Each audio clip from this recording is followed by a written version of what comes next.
துணிச்சலான இளம் விஞ்ஞானிகள் ககன் ரிதிகா எரிமலை பயணம். ஒரு பிரகாசமான காலை ககன் மற்றும் ரிதிகா தங்களின் விஞ்ஞான கருவிகளை உற்சாகத்துடன் தயார் செய்தார்கள். தங்களின் முக்கியமான ஆராய்ச்சிக்காக எரிமலை லாவா மாதிரிகளை சேகரிக்கும் திட்டத்தை அவர்கள் பேசிக்கொண்டார்கள். ககன் மற்றும் ரிதிகா சிவப்பு சாகச காரில் ஏறி காட்டை நோக்கி பயணத்தை தொடங்கினார்கள்.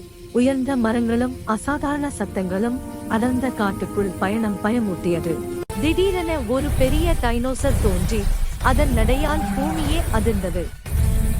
பயப்படாமல் ககன் காரை வேகமாக இயக்க ரிதிகா அமைதியாக வழிகாட்டினார். சிறிய காட்டுப்பாதைகளில் திறமையாக ஓட்டி டைனோசரிடமிருந்து அவர்கள் தப்பினர். பாதுகாப்பாக இருக்கிறோம் என நினைத்த போது ஒரு பெரும் கழுகு வானில் இருந்து பாய்ந்தது. காகனை பிடிக்க முயன்ற கழுகை பார்த்து ரிதிகா உடனே எச்சரித்தாள். ஒற்றுமையுடன் காரை திடீரென திருப்பி கழுகின் தாக்குதலிலிருந்து தப்பினர்.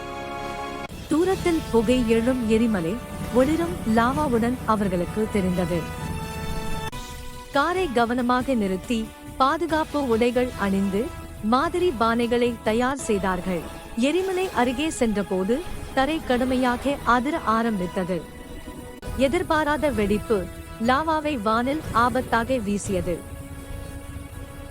அதே நேரத்தில் கோபமடைந்த டைனோசரும் பெரும் கழுகும் மீண்டும் வந்தன. விரைவாக யோசித்து ககன் லாவா மாதிரியை எடுத்தார். ரிதிகா கவனித்தாள். குறுகிய பாறைகளில் வழுக்கி டைனோசர் எரிமலையில் விழுந்தது. சூடான காற்றில் சமநிலை இழந்த கழுகும் அதே முடிவை சந்தித்தது.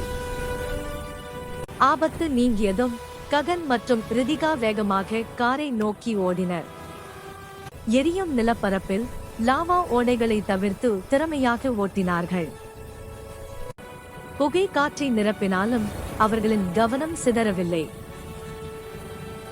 இறுதியில் எரிமலையிலிருந்து தூரமான பாதுகாப்பான காட்டில் நுழைந்தார்கள்.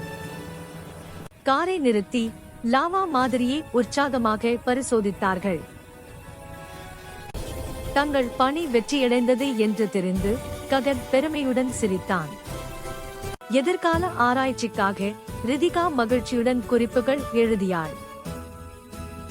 ஒற்றுமைதான் அனைத்து ஆபத்துகளிலும் காப்பாற்றியது என்று பேசிக்கொண்டார்கள். அந்த குழப்பத்திற்கு பிறகு காடு மெதுவாக அமைதியடைந்தது. புதிய கண்டுபிடிப்புகளை கனவு கண்டபடி ககன் மற்றும் ரிதிகா திரும்பிச் சென்றார்கள். விஞ்ஞானத்திற்கு துணிச்சலும் புத்திசாலித்தனமும் பொறுப்பும் தேவை என்பதை அவர்கள் அறிந்தார்கள். அவர்கள் எடுத்த லாவா மாதிரி எரிமலை அறிவை மேம்படுத்த உதவும். இந்த சாகசம் இரு இளம் விஞ்ஞானிகளுக்கும் பெருமையான நினைவாக மாறியது. துணிச்சலும் புத்திசாலித்தனமும் கொண்டு குழந்தைகளும் விஞ்ஞான ஹீரோக்கள் ஆகலாம் என்பதை ககன் ரிதிகா நிரூபித்தார்கள். துணிச்சலும் ஒற்றுமையும் அறிவும் மிகப்பெரிய ஆபத்துகளையும் வெல்லும். Hey everyone, thanks for watching. Please don't forget to like, subscribe, comment, and follow our channel. Like, subscribe, share, comment, and click the bell icon.